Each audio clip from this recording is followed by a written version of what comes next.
Big drama this week because this week has some of the most controversial Rise of Kingdoms topics we've had in a while. We're not just talking about normal Rise of Kingdoms drama, we're talking about a random game using Rise of Kingdoms content creator footage and content creators to advertise their own game without asking for permission. We're talking about Lilith finally making a stance against piloting and players threatening to quit because they can't have someone else play their own account. And of course, I'm going to have to mention the Farm Fest KvK that's happening right now. That is the 1093 versus 2489's KvK. We're going to give you guys a full breakdown of how piloting groups also affected this KvK indirectly and caused it to be a Farm Fest. And of course, a drama of the week is not a drama of the week without at least one rogue pilot nuking an account and nuking an alliance. This isn't just drama. This episode is about where Rise of Kingdoms is heading, and trust me, some people are not going to like this one. So sit back, relax, and enjoy the show.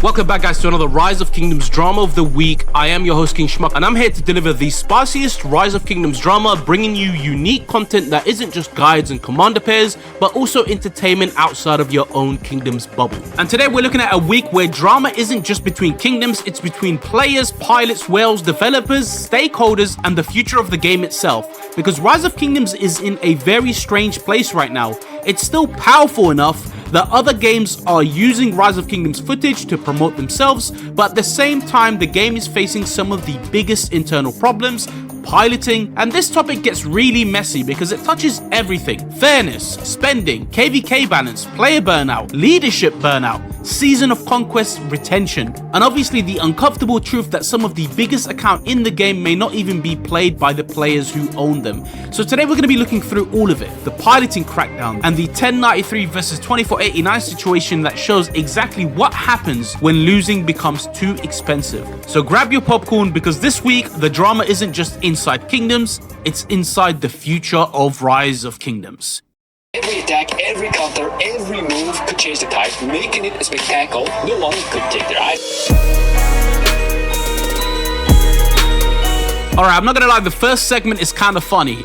There's a game called Kingdom Storm. Now, I don't know who woke up in their marketing department and just said, you know what, boys, forget about making our own content, let's just borrow Rise of Kingdoms content and hope nobody notice. But apparently this game has been using Rise of Kingdom footage, Rise of Kingdom style clips, and even the content creator material to advertise their own game. This is completely shameless. Billet randomly woke up and just saw his video and commentary placed on an advert for a different game completely, but they're still using Rise of Kingdoms gameplay as footage.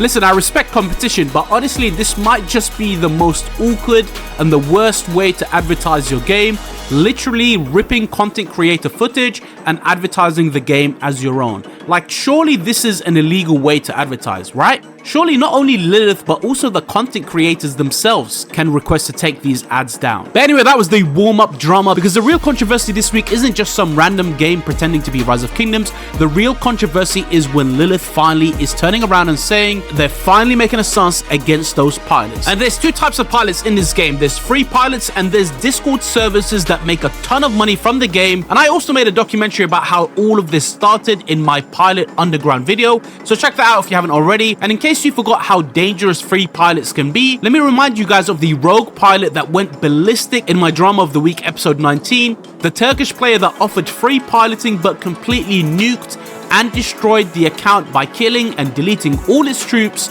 using all of the AP bottles, buying everything from the Season of Conquest shop, and deleting all the in-game chats. This rogue pilot made a second appearance when he nuked an alliance in a restart project, the project called the Scarab, and I actually managed to get a small interview from him just to basically see and take a look at what thrill he gets exactly from destroying people's accounts. It's just a game. If they love the game so much, they won't even need a pilot. They can just play by themselves or just buy a new account. 5 as I said, I don't care about the effort. It's just a game. If they put a lot effort in the game, they could just put more effort and they won't need a pilot. It's fun to see people crash over a video game and alert people about my Discord account. I already have multiple Discords accounts and people asking me to pilot them. To be honest, it was just for fun and vibes. You heard it here, guys. It was just for fun and vibes. Destroying at least 10 accounts and one alliance show is just for, you know, fun and vibes. And I'll be honest, I didn't really expect any deep lore or explanation to why he became a villain. It looks like he just does it for the love of the game. Another instance we have here is when a paid pilot, that's right, someone that was used in those Discord services that was supposed to be trusted, he managed to log into an account that he piloted and sell resources on that account. Honestly, you can't make this stuff up, guys. Broski decided to flip a few dollars by logging into an account he was paid to pilot, and on top of that, violate the account owner by selling the resources that were in his bag. And just to let you guys know, this is only the tip of the iceberg. There's been so many cases where accounts were getting meddled with that I received but just never got the time to cover. So next time you guys think of letting someone you don't know on your account, just be careful, as secondary passwords doesn't even save you from an account nuking. But at least for this guy, he managed to get compensated by the owner of the Discord servers as an apology for what happened, but it's still a shame that over 30 billion of resources just disappeared from his bag just like that. Alright, now let's get into a serious one. Lilith has made a public statement about suspicious account activity, account locks, restrictions, and bans connecting to piloting. Obviously, the community exploded because they just didn't expect this type of stance from Lilith. Some people are happy because they feel like this was long overdue, like myself. Other people are saying they might quit because they can't commit to a game without somebody helping them. And honestly, I understand both sides. Rise of Kingdoms at a top level, at a Imperium level, does not care if you have work, it does not care if you have family, it doesn't care if it's 4 AM. If your pass is getting rallied, if your flag is burning, if Kingsland's about to open, the game expects somebody to be there, especially at a high level. So I understand why piloting became normal. The migration requirements have changed now. Most A seeds and Imperium Kingdoms need you to have a pilot on. It's part of the requirements. But just because something became normal, it doesn't mean it was healthy for the game. Because piloting is not what it used to be. At first, it was probably simple. A friend bubbles your city, somebody joins a rally for you, somebody helps you out whilst you're asleep, somebody uses your account to garrison and rally. This is the version of piloting that people like to defend. But unfortunately, that isn't what piloting is anymore. And if you speak to as much as people that I do behind the scene when it comes to piloting, you're going to see that piloting has become a full professional infrastructure. Paid war leads, paid field fighters, paid territory builders, paid farm account managers, paid reinforcement teams, paid chainers, paid people keeping accounts online 24/7. That isn't helping a friend anymore. This is just outsourcing the game. It's become a full-fledged business. And once that became normal, the entire game's environment changed. Like, let me give you guys one of the best examples of how unhealthy this has become. And I'm going to take 2489 versus 1093's current farm KvK as that example, because most people don't know the real reason why such big named Imperiums decided to do a farm KvK in potentially one of the best rematches of this year.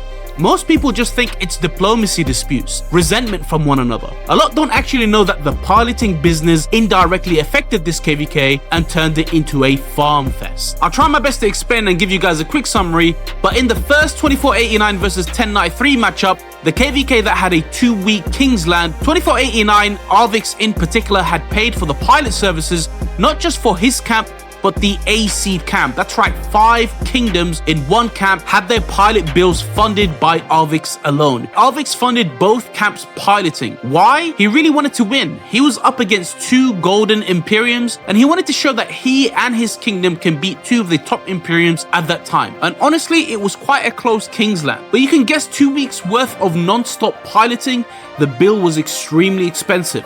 Not to mention the Zone 5 and the Pass 7 as well. And from the data I generated, I was told that it was easily above the 6-figure range. We're talking an estimate over $100,000 worth just to make accounts stay online 24/7 for that KvK. And after all of that, they still lost. Just pause for 1 second. They spent all of that money They brought all the infrastructure. They fought for 2 weeks non-stop on top of the Zone 5s, on top of the Zone 6, on top of the Pass 7. They supported their camp, they pushed everything, and they still lost the KvK. And that kind of loss doesn't just hurt morale, it changes how kingdoms make decisions for future KvKs.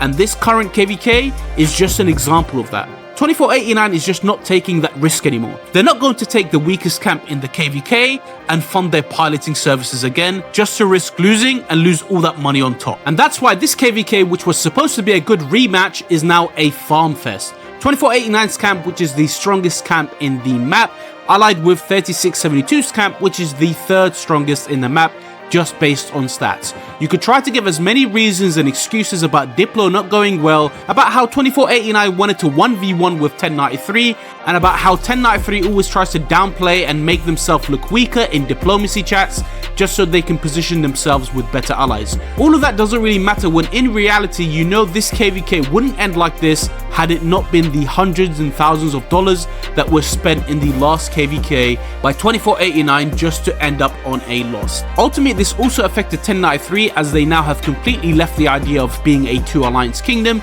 and has finally conceded to becoming a 1 alliance kingdom. They were probably tired of always having to justify and downplay their strengths because of their numbers, and I can honestly see how boring and stressful it can be for leadership to always try to downplay their numbers just to manipulate the conversation to get a good matchup that's more favorable towards them. This is what pilot culture does to the game. It doesn't just affect who fights, it affects diplomacy, it affects matchmaking, it affects kingdom decisions, it affects whether people want to play competitive KvKs anymore.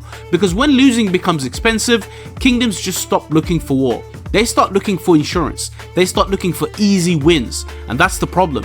At the top level, KvK decisions are no longer about who wants the best fight, they're about who can afford the consequences of losing. So yeah, piloting has affected the KvKs at Imperium level, it also affected Lilith and the game in general. My honest take is this: piloting might help revenue in the short term for Lilith, but in the long term, it's killing the game. Because the game can't survive on only keeping worlds happy. You need normal players, you need low spenders, you need mid spenders, you need free to play, rally fillers, field fighters, farmers, you need alliance members and a healthy alliance chat.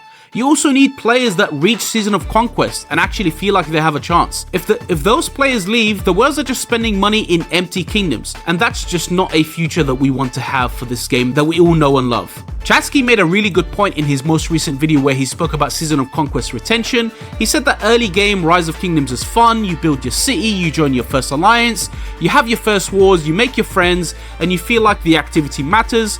But when you reach Season of Conquest, you suddenly feel like you're facing kingdoms with 24/7 uptime, 24/7 pilots, paid war, paid infrastructure, huge spending expectations, insane KP requirements, and people treating KvK like a second job. This is like a culture shock for people that just enter Season of Conquest, and a lot of players end up quitting, especially the Wells. Not because they hate Rise of Kingdoms, but the version of Rise of Kingdoms that they reach is just not the version that they signed up for. So when someone says, I will quit if I cannot use pilots, I get why they're saying it, but I also think that proves the problem. If the only way you could keep playing the game is by having someone play it for you, then the system is already broken. So yeah, I support the Lilith crackdown on organized piloting.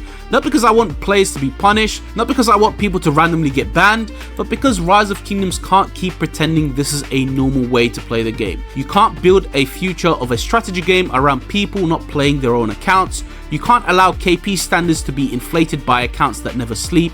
You can't protect short-term whale revenue at the cost of long-term player retention.